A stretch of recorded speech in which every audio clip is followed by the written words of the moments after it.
श्री कृष्ण गोविंद हरे मुरारी, हे नाथ नारायण वासुदेवा। हे नाथ नारायण वासुदेव, हे नाथ नारायण वासुदेवा, हे नाथ नारायण वासुदेवा।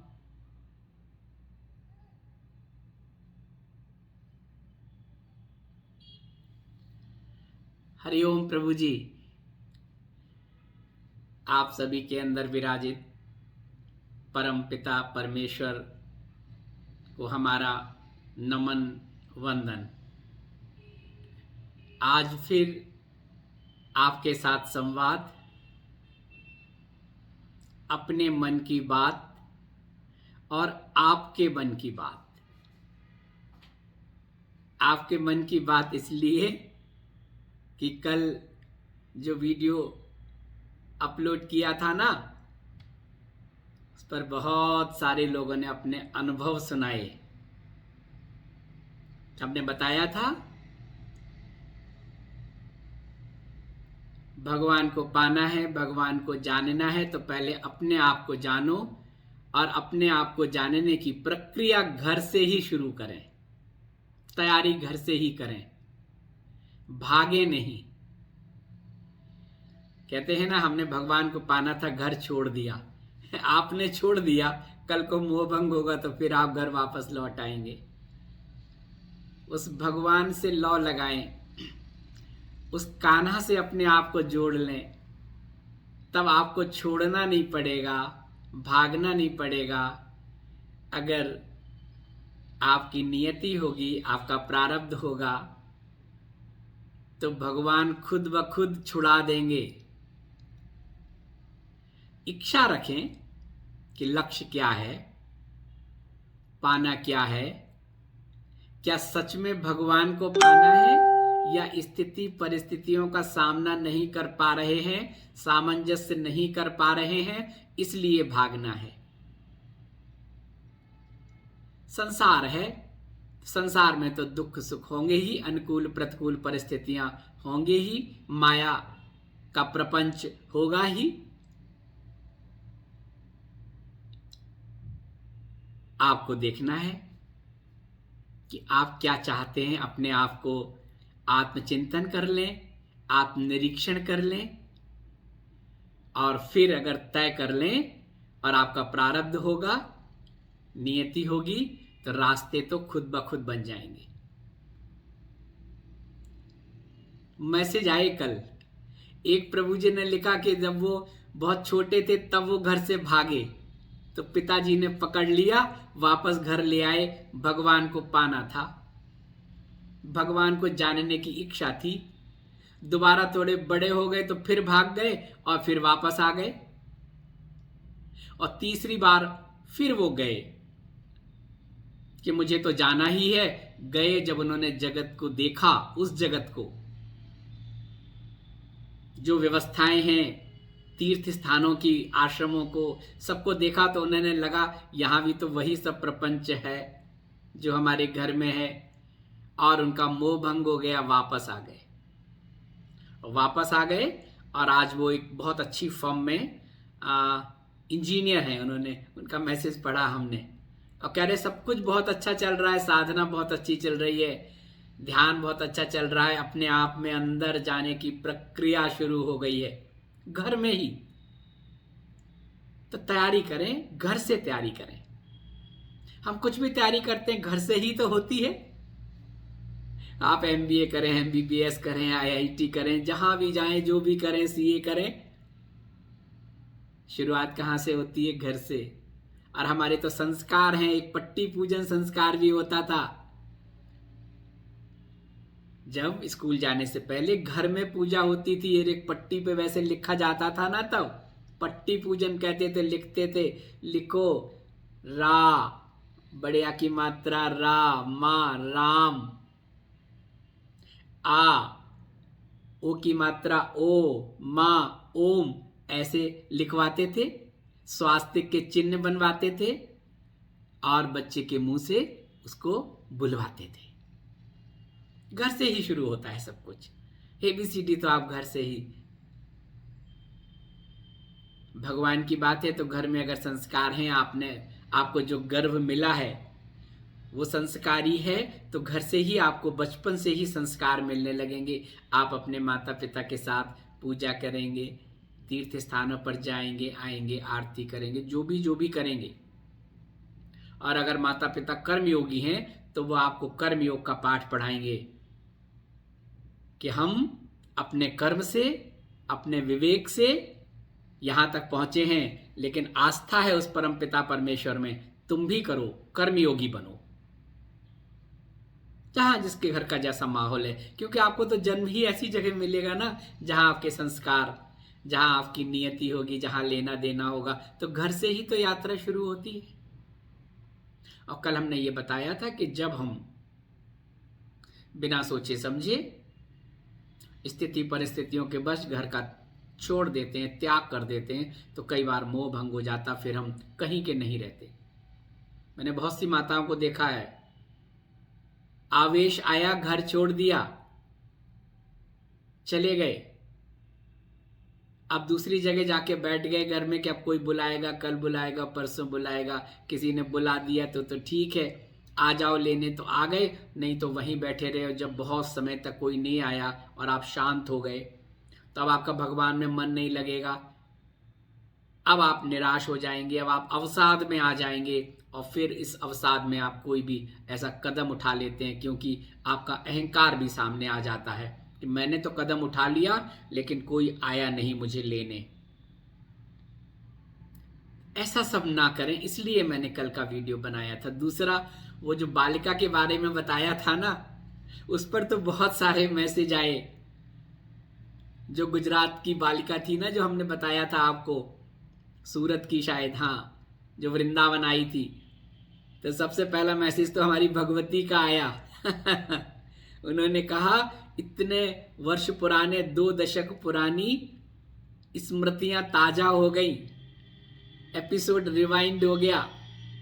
वो 5-6 घंटे जो वृंदावन में बीते थे ना, घर के लोग भी परेशान, बहन के घर के लोग भी परेशान, उनके लॉज भी परेशान, क्या करेंगे, ये तो बालिका आ गई, कौन है, क्या है, कहाँ से आई है, भाग कर आई है। लेकिन जब सुबह वो सही हाथों में अपने परिवार से मिली, तो सबको संतोष हुआ कि जीव को एक नया जीवन मिला, एक योग होगा। गलत हाथों में पड़ जाती, गलत जगह चली जाती, या कृष्ण तो मिलने नहीं थे, राखी तो ऐसे कोई बंधवा नहीं सकता था, अवसाद में आ जाती। लेकिन भगवान की इच्छा थी, भगवान की परीक्षा थी, और कान्हा में उसकी लौ थी, तो कान्हा ने भेज दिया, निमित्त बना दिया। वृंदावन से भी मैसेज आए, जो जो उसके साक्षी थे उन लोगों ने देखा और बताया। तो प्रभु जी, जीवन में जब भी हम तीर्थ स्थानों पर जाएं, ऐसे स्थानों पर जाएं, तो अपने आसपास अपनी आंखें और कान खुले रखें, देखें लोगों को। शायद कोई ऐसा आपको मिल जाए जो भटका हुआ हो और उस भीड़ में भगवान के साथ साथ अपना आसरा ढूंढ रहा हो, या आ तो गया है लेकिन उसको कोई सहारा नहीं है, बेबस सा हो। मंदिर के आसपास ऐसे बहुत से लोग, युवा बच्चे बैठे रहते हैं। कई बार पुलिस की नजर पड़ जाती है तो पुलिस पूछ लेते हैं, कहाँ से आए हो, क्या पता है तुम्हारा, कहाँ ठहरे हो।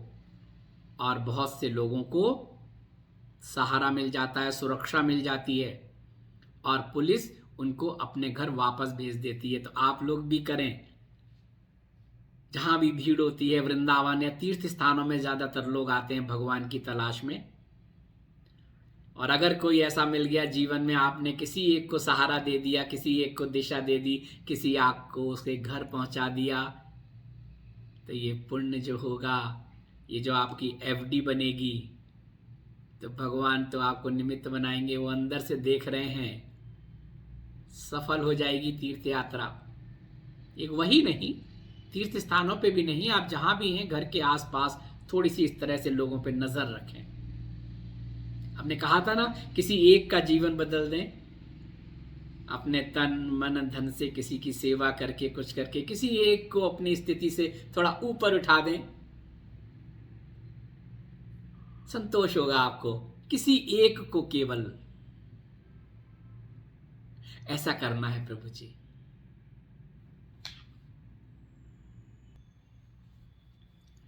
एक माता जी ने मेल किया कि वो विवाह नहीं करना चाहती थी, उनको तो कृष्णा को पाना था, और घर में जब बहुत दबाव बना तो वो घर छोड़कर चली गई कि मुझे तो विवाह नहीं करना है, मुझे तो कृष्णा को पाना है। और ये अच्छी बात थी कि तीर्थ स्थान में उनके कोई रिश्तेदार थे, वो उनके यहाँ चली गई, वहां रही कुछ दिन, देखा, थोड़े दिन में मोह भंग हो गया। कह रही थी अगर मेरे रिश्तेदार नहीं होते, जो मुझे पता नहीं था, और मुझे सहारा नहीं मिलता, तो शायद मैं अभी भटक जाती। अब कुछ समय बाद वो वापस आ गई, अपने घर में ही ध्यान कर रही हैं, भजन कर रही हैं, साधना कर रहे हैं। बहुत लोगों के साथ हुआ। अब आप पूछोगे मेरे साथ भी हुआ। मुझे याद है बचपन में जब मैं बहुत छोटा था तो मैं घर से भाग गया था, और उसकी एक लंबी कहानी है। आप पूछेंगे, आप देखेंगे वीडियो में कभी, जब मैं अपनी यात्रा पर वीडियो बनाऊंगा, किन किन विषम परिस्थितियों में 3 बार ऐसा हुआ कि मैं घर से बिना बताए चला गया। लेकिन नियति थी कि जीवन में योग और भोग दोनों थे, ग्रस्त भी था, सब था, मिला। बचपन के शुरू के 20 वर्ष मथुरा वृंदावन में बीते, नियति थी। और इस भागने की प्रक्रिया में ही देवराहा बाबा के दर्शन हुए थे, सदगुरु के। इस भागने की प्रक्रिया में ही रमण रेती में एक बहुत चेतन संत के दर्शन हुए थे। इस भागने की प्रक्रिया में ही एक बबीना, मैंने आपको बताया भी था, एक बार जिक्र भी किया था कि झांसी के पास बबीना एक जगह है, वहां बक्सी तालाब है, बक्सी बाबा का मंदिर है, बक्सी बाबा वहां रहते थे, वहां पहुंचे एक ही यात्रा में। और उसके बाद घर आना था ना वापस, तो घर वालों ने ढूंढ लिया और हम वापस आ गए। तीसरी बार, और देवरा बाबा ने बता भी दिया था कि तुम्हारे जीवन में गृहस्थ है, तुम्हारे जीवन में इंद्रप्रस्थ तुम्हारा कर्म भूमि बनेगी, लेकिन जब ऐसा समय आता है ना तो विस्मृत हो जाती हैं ये बातें। इसलिए आपसे बार बार कहते हैं कि याद कर लिया करें, जो बातें करते हैं सूत्र पकड़ लिया करें, नोट कर लिया करें। तीसरी बार 85 में मुझे याद है, तब मैंने कहा, जब मेरी पढ़ाई हो गई, शिक्षा हो गई, मैंने कर्म भी किया 5 वर्ष, जब पीजी और एलएलबी किया। 3 वर्ष का एलएलबी का कोर्स होता है और 2 वर्ष का पीजी, तो 5 वर्ष काम भी किया। 2 जगह नौकरी की 3 वर्ष एक मीडिया में काम किया और बाद के 2 वर्ष में कोर्ट में, कचहरी में देखा, लगा कि नहीं, ये शरीर इसके लिए नहीं है, ये आजीविका मेरे लिए तो कम से कम नहीं है। मोह भंग हो गया, लक्ष्य कुछ और था, उद्देश्य कुछ और था। बचपन से इतने संत महात्माओं का सानिध्य मिला था, शिक्षा दीक्षा हो गई, आ गए वापस, सब छोड़ दिया एक झटके में, और पिताजी से कहा अब तो मुझे जाना है। उन्होंने भी कहा ये बार बार भागने से तो अच्छा है एक बार तय कर लो, या इधर या उधर। और उन्होंने बाकायदा मुझे विदा किया, तिलक लगाकर, कि ठीक है अगर तुम जाना चाहते हो उस रास्ते पर तो जाओ। और मैं गया। और मैंने फिर आपको बताया था कि मैं एक होता है ना, एक लॉ लगी होती है ना, तब आप अपने सदगुरुओं के वचन अपनी वो सब भूल जाते हैं जब जो होना होता है। पहुंच गए थे सीधे नैनीताल। पढ़ा था ना पुस्तकें कुछ कि वहां की हिम श्रृंखलाओं में कंदराओं में तब नैनीताल ऐसे नहीं हुआ करता था, एक तरफ रहने की सारी व्यवस्था थी, दूसरी तरफ तल्लीताल मल्लीताल के इस तरफ छोटे छोटे छोटे छोटे से मंदिर थे, बहुत सारे संत महात्मा थे। पढ़ा था, कुछ लोगों को बोध हुआ था, वहां बहुत सिद्ध चेतन आत्माएं रहती हैं। गए, मिलते मिलते ढूंढते हुए, लोगों से मिलते हुए, जहां रात हो जाती थी रुक जाती थी, फिर लगा चलो, सबने कहा हरिद्वार देवभूमि जाना है, बद्रीनाथ की तरफ है। हिमालय तो वो हिमालय है, ये वाला वो हिमालय नहीं है। चल दिए और नैनीताल से लेकर हरिद्वार तक यात्रा, पैदल यात्रा 3 महीने संभवतः लगे शायद, मुझे ठीक से याद नहीं है, लेकिन आप सुनेंगे जब अपलोड करेंगे वीडियो तो आपको बहुत आनंद आएगा। और फिर जब लौट कर आए इंद्रप्रस्थ होते हुए, आजीविका का साधन बनने के बाद, तब जब दिवराहा बाबा जी से मिलने गए, प्रभु जी, उनका रोष देखा, उनकी नाराजगी देखी, उनका प्रेम देखा, और उन्होंने कहा तुमने अपने जीवन के बहुत बहुमूल्य 6 महीने खराब कर दिए। बताने के बाद भी, जब पता नहीं होता है तो कोई बात नहीं, आप हाईवे हो, आप क्या होते हैं, एक्सप्रेस वे होकर चले जाते हैं, आप फ्लाईओवर पे चढ़ के पहुंच जाते हैं जल्दी, पता नहीं होता तो साइड से पहुंच जाते हैं, पहुंचना तो वहीं होता है। जाने अनजाने तो कोई बात नहीं, अपना बुद्धि है, विवेक है, समय है, आपको नहीं पता है कि फ्लाईओवर पे चढ़ना है या नीचे से चले जाना है, पहुंचेंगे तो एक ही जगह। लेकिन जानते हुए भी जब आप अनजान बनते हैं तो बाद में थोड़ा तो आपको रिग्रेट तो होता है कि जो दूरी हम 10 मिनट में तय कर सकते थे, उसके लिए हमें आधा घंटा लग गया। तो मैं जब पढ़ रहा था आप लोगों के मैसेज, तो मैं बहुत आनंद ले रहा था, अपनी बीते दिनों को याद कर रहा था, कल के वीडियो को देख रहा था कि उसी का तो है। माता लोगों ने कैसे कैसे लिखा, एक माता जी सीए करने के बाद वो हिमालय चली गई कि बस सीए किया और मुझे विवाह नहीं करना है, इस गृहस्थी में नहीं रहना है। पता नहीं स्थितियां परिस्थितियां जो भी हो, मुझे मिली थी धराली में ये बात है 2009 की। क्या हुआ, सब छोड़ के आ गए।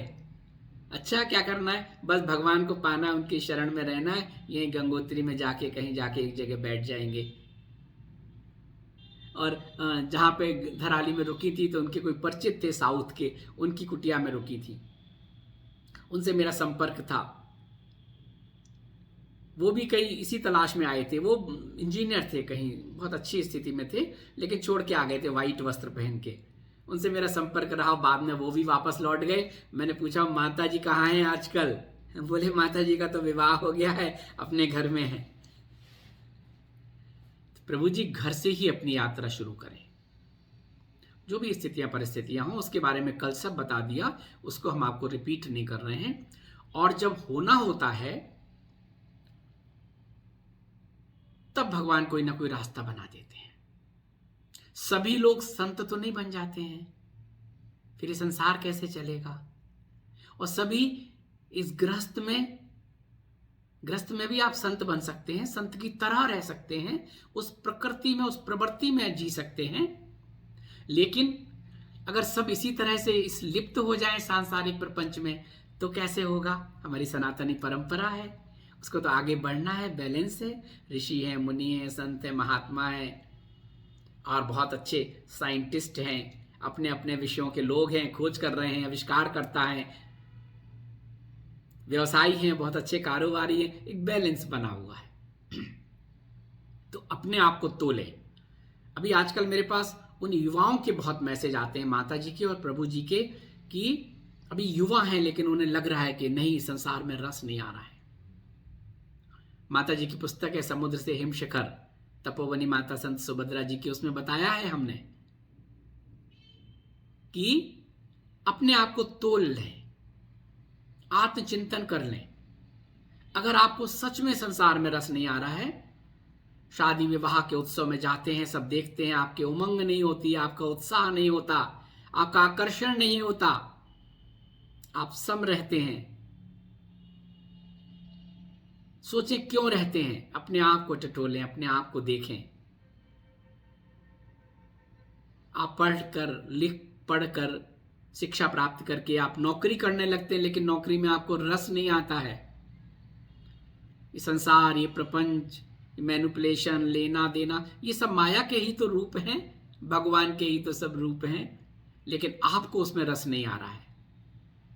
जैसे मुझे नहीं आया था कोर्ट में, प्रैक्टिस करी, उसके बाद भी वहां के लीडिंग लॉयर के साथ थे, आप देखेंगे हमारी यात्रा में, नहीं आया रस, लगा ये नहीं होगा, हमसे नहीं होगा। आगे जब ऐसी स्थितियां आ जाएं, आपके जो पुरुष के लिए महिला मित्र हैं, महिलाओं के लिए जो पुरुष मित्र हैं, उनके साथ जब आप रहते हैं, उनसे बातें करते हैं, तो देखिए अपने आप को, क्या आपको अंदर से वो उमंग उत्साह होता है, क्या वो केमिकल क्रिएट होते हैं जिससे आनंद होता है, आकर्षण होता है, और उसके जाने के बाद आपके वो सब चलता रहता है। अगर ये सब है तो सन्यास आपके लिए नहीं है। नौकरी में रस आ रहा है, आनंद आ रहा है, अब तो कमाने लगे, अपने पैरों पे खड़े हो गए, अब तो हम दुनिया मुट्ठी में, तब आपके लिए सन्यास नहीं है, तब आपके लिए विरक्ति वैराग्य नहीं है। तब आप कर्मयोगी बनिए, समाज में रहिए, उस आस्था और विश्वास रखिए उस परमपिता परमेश्वर पर, और सेवा, भक्ति के साथ सेवा, इसे अपना लीजिए।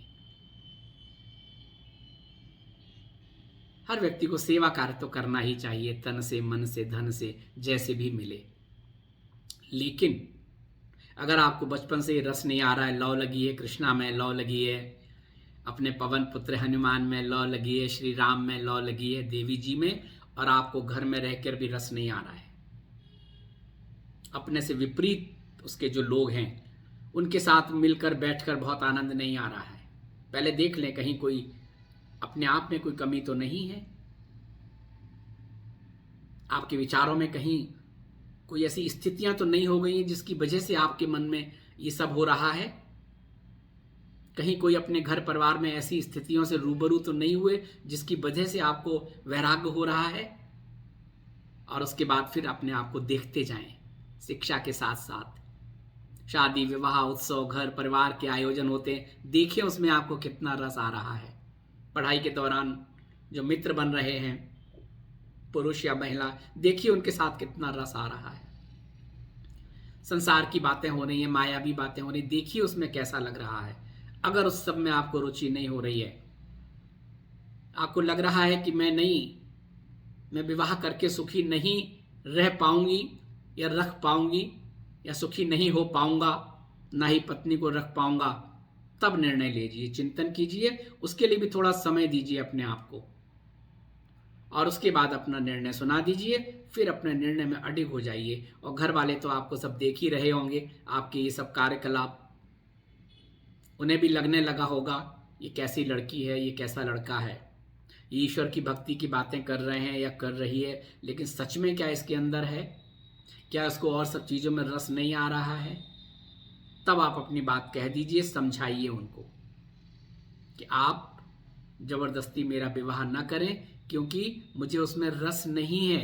मैंने देखा है, मैं मित्रों के साथ भी देखा है। तब क्या करेंगे, मैं भी खुश नहीं रह पाऊंगी और जहां जाऊंगी वहां भी खुश नहीं रख पाऊंगी। ऐसे जीवन का क्या लाभ है, मुझे तो दूसरे रास्ते पर जाना है, मुझे अकेले रहना है, मुझे विवाह नहीं करना है, इसी संसार में रहना है। और जब मुझे कोई गुरु मिल जाएगा, जब मार्गदर्शक हो जाएगा, तब मैं अपना रास्ता तय कर लूंगी। ऐसी बहुत सी माताएं हैं, बहुत प्रभु हैं, अकेले रह रहे हैं, जीवन यापन कर रहे हैं। एक संकल्प है उनके अंदर, भक्ति है, भाव है, नहीं तो कर्मयोगी है। हमने कहा ना, भक्ति, कर्म, ज्ञान, योग, सभी रास्ते उस परमपिता तक जाते हैं।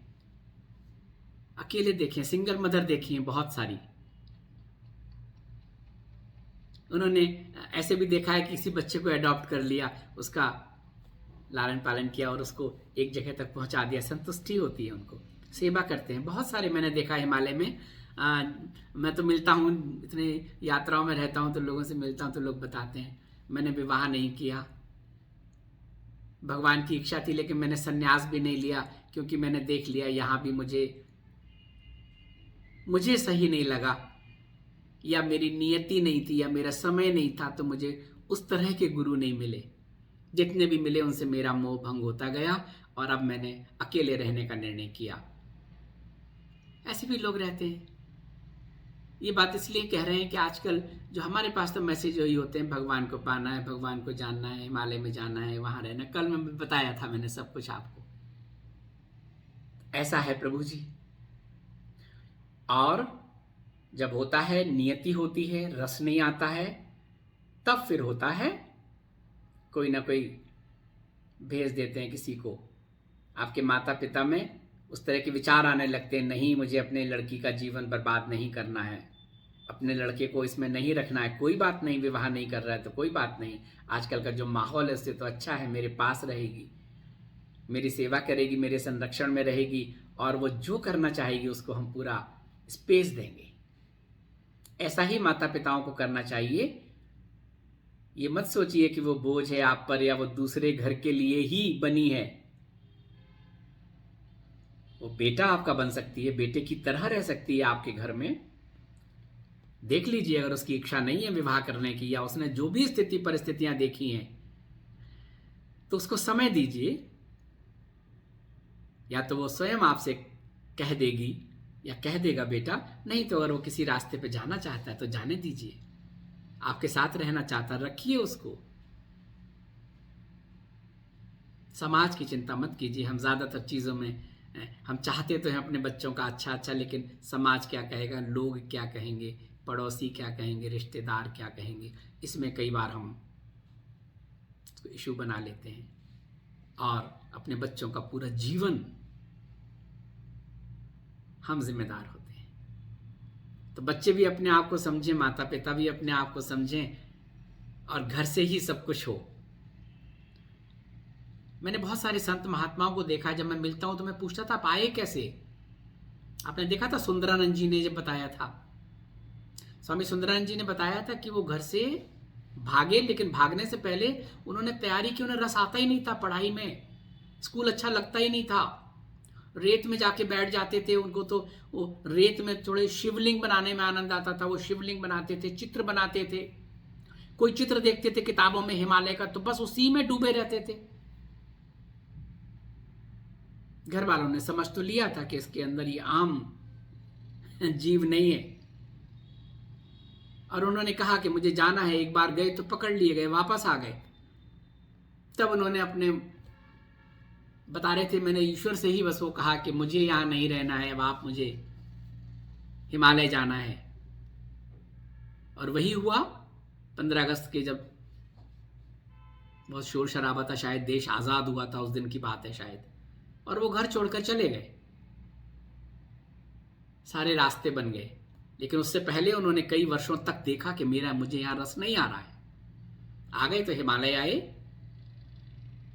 और पूरे जीवन हिमालय में रहे, और तपोवन महाराज जैसे सदगुरु उन्हें मिले। कल्याणी माता जी की स्टोरी बताई थी, वो भी ऐसा ही हुआ था। वो बचपन में जब पढ़ती थी किताबें, तो घर में कहती थी मुझे यहाँ जाना है, मुझे नदी देखती थी, मुझे जाना है, मुझे हिमालय जाना है, मुझे यहाँ नहीं रहना है। पश्चिम बंगाल की थी, बचपन से ही कहती थी। कोई जा रहा आ रहा होता था तो उससे पूछती थी कि आप हिमालय में हो क्या है, कैसा है हिमालय। आप देखो वीडियो देखिए कल्याणी माता जी का, उनकी आवाज में उन्होंने बताया है। माँ से कहती थी मुझे तो एक बार हिमालय जाना है, मुझे तुम किसी के साथ भेज दो, मुझे दर्शन करने जाना है, मुझे हरिद्वार जाना है। अब माँ ने भेजा एक बार, वापस आई, उसके बाद उनके वो जागृत हो गए, और किसी ने भेज दिया उनको कि आओ, और बहाना मिला, किसी के साथ गई, बस वापस लौटी नहीं। तो आप अगर छोड़ेंगे किसी चीज को तो पकड़ने की गुंजाइश रहती है, लेकिन जब वो छुड़ाता है तो वो आपका विकल्प बना देता है, रास्ते बना देता है, अपने सानिध्य में ले लेता है, सही मास्टर आपको मिल जाता है। मौनी बाबा जी के बारे में आपको बताया था, हरिद्वार में राय वाले बाबा जी बताया था, उनके बारे में भी तो बहुत कुछ बताना है आपको। उनका भी ऐसे ही हुआ प्रभु जी। राज परिवार में जन्म हुआ। अपने समय के आईसीएस, विदेशों में राजदूत रहे। विवाह का समय आया, उनकी इच्छा नहीं थी, कुछ ऐसे घटनाएं घटी जीवन में और उन्हें लगा कि मेरा तो लक्ष्य कुछ और है। वॉलंटरी रिटायरमेंट ले लिया, आ गए। और नेपाल नरेश के परिवार में उनका रिश्ता तय हो रहा था और मास्टर आ गए एक दिन। उनके मन में चल रहा था क्या करना है, मुझे तो विवाह नहीं करना। जो भी स्थितियां परिस्थितियां हों, अंदर से चल रहा था। लेकिन राज परिवारों में तो ऐसा होता है कि ना, जो हेड होता है उसकी बात आपको माननी पड़ती है।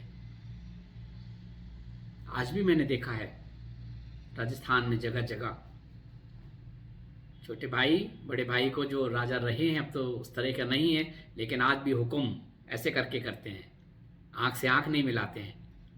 तभी मास्टर आ गए उनकी। उन्होंने कहा तैयार रहना। इधर नेपाल नरेश का परिवार आने वाला था और उधर वो मास्टर आके उनको ले गए, तिब्बत ले गए। कई वर्षों तक, दशकों तक तिब्बत रहे, हिमालय में रहे। तिब्बत खाली तिब्बत की बात नहीं है। मुझे एक महात्मा जी ने उनकी यात्रा का रूट भी बताया था कि वो कहाँ कहाँ गए, कहाँ कहाँ रहे। मौन रहे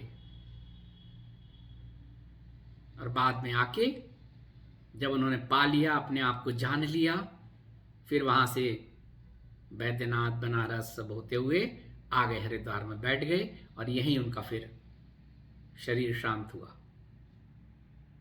ऐसे बहुत सारे संतों के बारे में अभी एक संत को बारे में बताएंगे आपको। गंगोत्री में हैं गोपी बाबा। 16 वर्ष तक श्री मां आनंदमयी की सेवा में रहे। अभी हिमालय में हैं, भ्रमण करते हैं, रहते हैं एक जगह। उनका भी यही था, घर से भागने की प्रक्रिया थी, कोई मिल गया उनको और उसने बताया कहां जाना है। उनकी बचपन से ही लौ थी, मुझे जाना है, गंगा के पास जाना है, हिमालय जाना है। आ गए छोड़ के।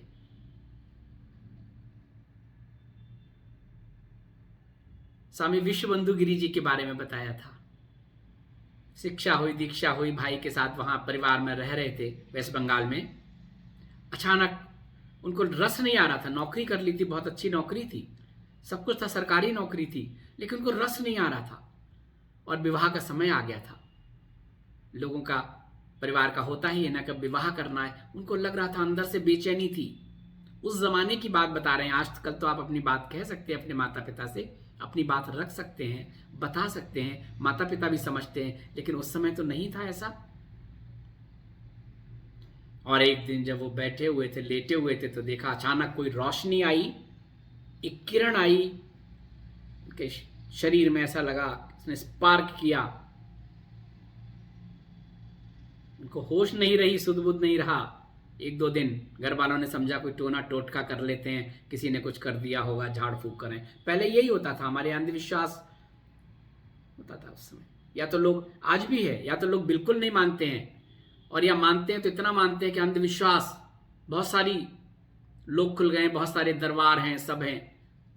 मैं आपसे निवेदन करता हूं कि बहुत सोच समझ के इस सब का निर्णय लें। मैं इस पर टीका टिप्पणी नहीं करना चाहता, लेकिन सावधान करना चाहता हूं। हमारे परिवार के जो लोग हैं उनको तो सावधान करना चाहता हूं कि इन दरबारों के उसमें ना आए। या तो हम बिल्कुल विश्वास नहीं करते या अंधविश्वास करते हैं। अपने विवेक का निर्णय लें। अगर ऐसा कुछ है तो पहले देखें, अपना विवेक का निर्णय लें। कहीं जाने की जरूरत नहीं है। जाने के लिए कुछ स्थान हैं, आज भी हैं, लेकिन अब तो बहुत सारे दरबार खुल गए हैं, नए नए खुल रहे हैं। इनका अस्तित्व तो है, चीजें हैं, लेकिन वही बात है ना कि 100 में से 10 को प्रभु ने भेजा है इस कार्य करने के लिए, अब बाकी लोगों ने तो अपना व्यवसाय बना लिया है।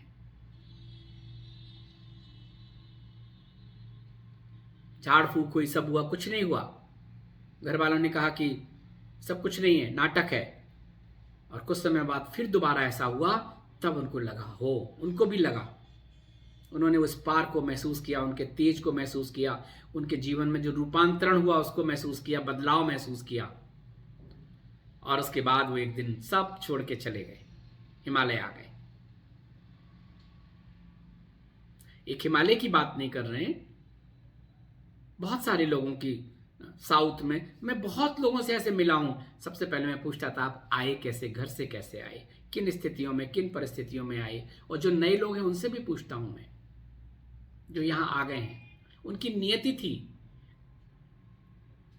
पढ़ाई की, लिखाई की, कोई घटना घटी, मोह भंग हुआ, चाहे वो प्रेम में हो, चाहे वो विवाह में हो, चाहे आर्थिक स्थितियां हो, चाहे घर परिवार हो, कुछ हुआ, लेकिन जब वो आए तो उनको सही मार्ग मिल गया, सही मास्टर मिल गया, सही स्थान मिल गया, और वो यहीं के होके रह गए। नियति थी उनकी।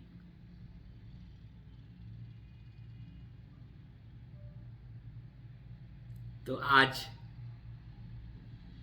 बस यही हुआ मन की बात। और बहुत सारे प्रश्न थे, उनका भी मुझे बताना था। उसमें तो प्रभु जी देखो, आप लोग वीडियो तो देखते नहीं है सारा, आज भी लोग मैसेज करते हैं आप अपनी मेल आईडी बताइए। हर वीडियो में तो हम बता देते हैं अपनी मेल आईडी yatrakatha77@gmail.com, लेकिन देखते नहीं है ना। बहुत से लोग ऐसे ऐसे करके देखते रहते हैं, उनको कहाँ पे उनको पता चलेगा, पूरा वीडियो देखें तब पता चलेगा। लेकिन हमारे परिवार के कुछ लोग हैं वो पूरा वीडियो देखते हैं, देखते नहीं, कनेक्ट होते हैं, श्री बाबा जी से कनेक्ट होते हैं। स्थितियां अनुकूल हो प्रतिकूल हो, जो भी हो, देखते समय उनके मन में वही भाव रहता है कि श्री बाबा जी से कनेक्ट हैं। तो मैं इसलिए कह रहा हूं कि 2 या 3 मैसेज ऐसे आए, आपने ज्ञानगंज के विशुद्धानंद जी के बारे में बताया, वो गलत बताया। ये वो वाले विशुद्धानंद जी नहीं, विशुद्धानंद जी का तो बहुत पहले शरीर पूरा हो गया था, और उनकी जगह तो काशी में थी, बनारस के थे। पूरा वीडियो देखा नहीं ना उन्होंने। अगर आप ज्ञानगंज के हमारे वीडियो के सारे पार्ट देखें तो उसमें आपको विशुद्धानंद जी के बारे में बहुत सारी जानकारी मिलेगी। जो बनारस वाले विशुद्धानंद जी थे, उन्होंने नाम देख लिया और ज्ञानगंज देख लिया कि ज्ञानगंज की एक और कड़ी ब्रह्मलीन, बस उन्होंने, अब विशुद्धानंद कोई एक ही थोड़ी है, कितने सारे विशुद्धानंद हैं। पश्चिम बंगाल में बहुत सारे संत महात्माओं को जब संन्यास दीक्षा मिलती थी तो उनका नाम विशुद्धानंद रखते थे उनके सदगुरु। रामकृष्ण मिशन के प्रेसिडेंट रहे हैं विशुद्धानंद जी, शारदा मां के शिष्य रहे। बहुत सारे विशुद्धानंद हैं संत। हिमालय में मैंने बहुत संतों को देखा, उनका नाम विशुद्धानंद।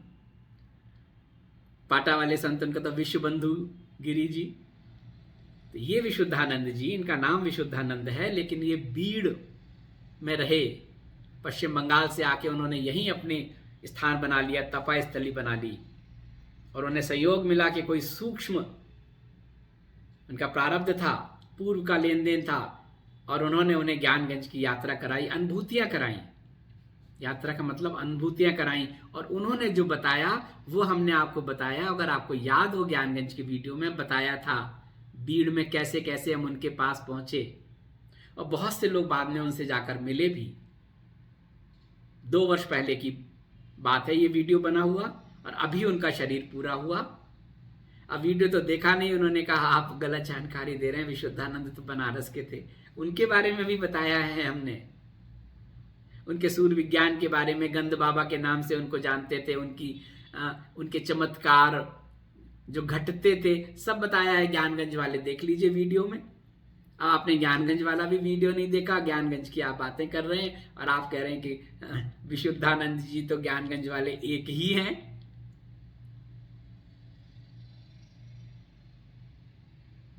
ऐसा है प्रभु जी। एक बार जिनकी भी संशय हो, अच्छी बात है, आपको कुछ पूछना है, बहुत अच्छी बात है, लेकिन एक बार पूरा देख तो लीजिए कि हम जो पूछ रहे हैं उसके लिए क्यों पूछ रहे हैं, क्या हमें वास्तव में संशय लग रहा है। बहुत से लोगों ने बहुत सारी ऐसी जानकारियां हमें देते हैं, लोग बताते हैं, हम बोलते समय कुछ बोल जाते हैं, ऐसे ऐसे बहुत सारा होता है। एक हमने बताया था कि हमारे श्राव होते हैं, रसायन क्रिएट होते हैं, हमें एनर्जी देते हैं, पॉजिटिव और नेगेटिविटी ख़त्म करते हैं। तो मैंने बताया था एक हार्मोन के बारे में, शायद डोपामाइन बोल दिया होगा, तो उन्होंने, किसी ने मुझे लिखा, कहता है उसको डोपामीन कहते हैं। अच्छी बात है ये। लेकिन बाकी जैसे अब आपने विशुद्धानंद जी के बारे में और भी पूछे और बहुत सारी बातें पूछी, तो कभी एक बार हम ऐसा करेंगे, आपके प्रश्न और उत्तर का एक सेशन रखेंगे और आपकी बहुत सारी बातों का फिर हम जवाब देंगे, बताएंगे। क्लैरिटी होनी चाहिए ना, और बता इसलिए रहे हैं, इसको नहीं बताते, नहीं बात करते, इसलिए बता रहे कि आपके मन में रहेगा ना संशय कि विशुद्धानंद जी तो इतने समय पहले चले गए, बनारस में रहते थे, वो ही ज्ञानगंज के थे। हमने आपको बताया कि ज्ञानगंज वाले में उन विशुद्धानंद जी के बारे में सब कुछ बताया था और इनके बारे में भी बताया था। आप पूरा वीडियो देख लेते। मेल आईडी कितनी बार बताई है देखिए, अभी थोड़े समय तक ही है बस। आनंद ले लीजिए। अभी भी मैसेज आया, अपना फोन नंबर दे दीजिए प्लीज। बताया फोन की क्या जरूरत है प्रभु जी, हम आपसे मिल रहे हैं, आप हमसे मिल रहे हैं, श्री बाबा जी से कनेक्ट है, वहीं उनसे कनेक्ट रहिए। जब तक है तब तक हम आप निमित्त बने हुए हैं और इसी में अपने को जाग जाइए, पॉजिटिव सकारात्मक ऊर्जा से सराबोर हो जाइए। प्यास है, प्यास रखिए, जुनून प्लान कर लीजिए, ठीक है, इन्हीं स्थितियों में रह के निकलना है, दलदल से ही निकलना है, कमल बनना है घर में। दलदल में ही तो रहता है। जैसे ही उसको लगता है कि नहीं, मुझे तो सूर्यदेव से मिलना है, उस प्रकाश किरण का आनंद लेना है, और वो जैसे ही जैसे ऊपर आता है, दलदल दलदल नीचे हो जाता है, एक रसायन क्रिएट होता है उस कली में, लिसलिसा, और वो सारी गंदगी को नीचे कर देता है, और जब खिलता है तो आपका मन उसे देख के आनंदित हो जाता है। तो घर में भी रह के ऐसे करना है। संसार है, दलदल है, लेकिन दलदल में ही तो कमल खिलता है। जितने भी लोग आए हैं, जितनी विभूतियां हुई हैं, दलदल से ही तो आई हैं, इस संसार के प्रपंच से ही तो निकल कर आई हैं। तो भगवान को आपसे जो काम लेना है, आपके मन में इच्छा है, विचार है, तो वो ले लेंगे, निमित्त बना देंगे, किसी न किसी को भेज देंगे। तो आज इस विषय पे इतनी ही बात, हमारे मन की बात और आपके मन की बात भी हो गई। बातें तो बहुत सारी हैं, कभी एक दिन पूरा सेशन करेंगे। लंबा वीडियो बन जाता है और ज़्यादा आप लोग देखते 5-10 मिनट हैं, फिर उसमें से प्रश्न आ जाते हैं आपके निकल के, फिर मुझे उन प्रश्नों को जवाब देने के लिए दोबारा वही सब बताना पड़ता है। आनंद लीजिए प्रभु जी, और जो भी स्थितियां हैं, जहां भी हैं, अनुकूल प्रतिकूल परिस्थितियां, अभी तो माहौल ऐसा ही है, बहुत लोगों ने अपनों को खो दिया है, उनके मैसेज आते हैं, तो मैं कहता हूं अपनों को खो दिया है तब भी सकारात्मक होकर संकल्प लें कि जिनको हमने खो दिया है, उनके जो सपने थे उसको हम साकार करेंगे। हमें शक्ति दें प्रभु, सामर्थ्य दें, उनका जो रास्ता है हम उस रास्ते पर चलेंगे। उन्होंने हमें बीच मझधार में छोड़ दिया, हम रास्ता बना लेंगे प्रभु, हमें शक्ति दें। और ये तय मानिए कि अगर उनका संकल्प अधूरा रह गया और वो आवागमन में चले गए, सूक्ष्म मन की आपकी सहायता करेंगे, आपके साक्षी होंगे, आपके आसपास होंगे। इसलिए दुखी ना हो। बहुत से मैसेज आए, कई लोगों ने 1 वर्ष के अंदर अपने माता पिता को खो दिया और बहुत से लोगों को खो दिया। कोई बात नहीं, उनका कुछ और उद्देश्य होगा, कहीं और उन्होंने जन्म लिया होगा, कहीं और वो अपना लेन देन पूरा कर रहे होंगे, लेकिन उनका कारण शरीर, उनकी फोटोकॉपी कहीं ना कहीं आसपास आपके साथ होगी। वो जो संकल्प शेष हैं उसे पूरा करेंगे, आपको शक्ति देंगे, सामर्थ्य देंगे, कोई ना कोई आपके आसपास आ जाएगा, कोई माध्यम बन जाएगा और आप उन परेशानी में जो आज हैं उससे बाहर निकल आएंगे। क्योंकि आवागमन तो हमारे हाथ में नहीं है ना, किसी के हाथ में नहीं है, हमने पहले भी बताया है। निराश ना हो, चिंतन करें अपने माँ का, पिता का, या जो भी परिवार में जो लोग चले गए हैं, समय असमय चले गए हैं, उनका स्मरण करें, और उनको तो आप बहुत जल्दी उनका चिंतन करें, आवाहन करें तो वो भी आसपास ही होंगे, आ जाएंगे आपके चिंतन में, विचार आ जाएगा। उनके शेष कार्यों को पूरा करने का संकल्प ले लें, आगे बढ़ें।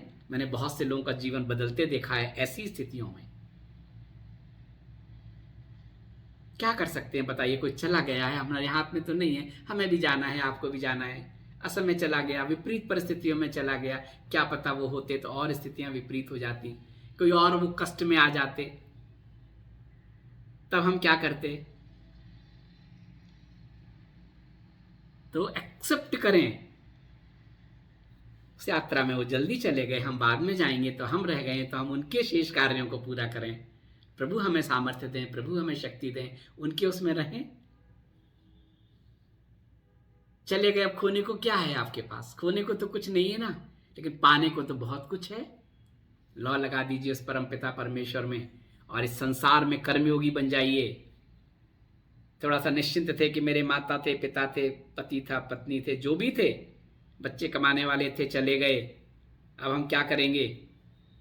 वो थे तो आप थोड़ा सा निश्चिंत थे, आराम से थे, कोई है तो मुझे तो क्या करना है, जो कर रहे हैं कर रहे हैं। अब क्या होगा? डबल करना है, जिम्मेदारी आ गई, उसका निर्वाह करना है, और सशक्त बन जाइए, और सकारात्मक हो जाइए। अब मुझे अपना तो कर ही रहा था, अब मुझे उनके भी कार्यों को पूरा करना है। अब उनकी पेंशन नहीं आ रही है, अब उनकी सैलरी नहीं आ रही है, अब हमें करना है, हमें और श्रम, अतिरिक्त श्रम करना है, अगर जरूरत है तो, जिम्मेदारियां हैं तो, और उनको स्मरण रखना है, उनके आदर्शों पर चलना है। जब बहुत याद करते हैं, बहुत दुख होते हैं, तभी तो होते हैं जब उनके अंदर हमें लगता है कुछ था, हम मिस कर रहे हैं, अब उनकी कमी अब महसूस हो रही है, उनके रहते नहीं हो रही थी। तो जिस वजह से कमी महसूस हो रही है उसको अपना लीजिए, जीवन में रास्ता बना लीजिए अपना, उनको भी खुशी होगी। सूक्ष्म है, कहीं जाते नहीं है, जन्म ले लिया जाता है, लेकिन कारण शरीर रहता है। कभी इस पर पूरी चर्चा करेंगे, पहले कई बार वैसे बता तो चुके हैं हम। ठीक है प्रभु जी, आनंद लीजिए। आज इतना ही, आगे फिर कभी जो संवाद होगा तो आपसे बातें करेंगे, अपने मन की बातें, आपके मन की बातें। हरि ओम।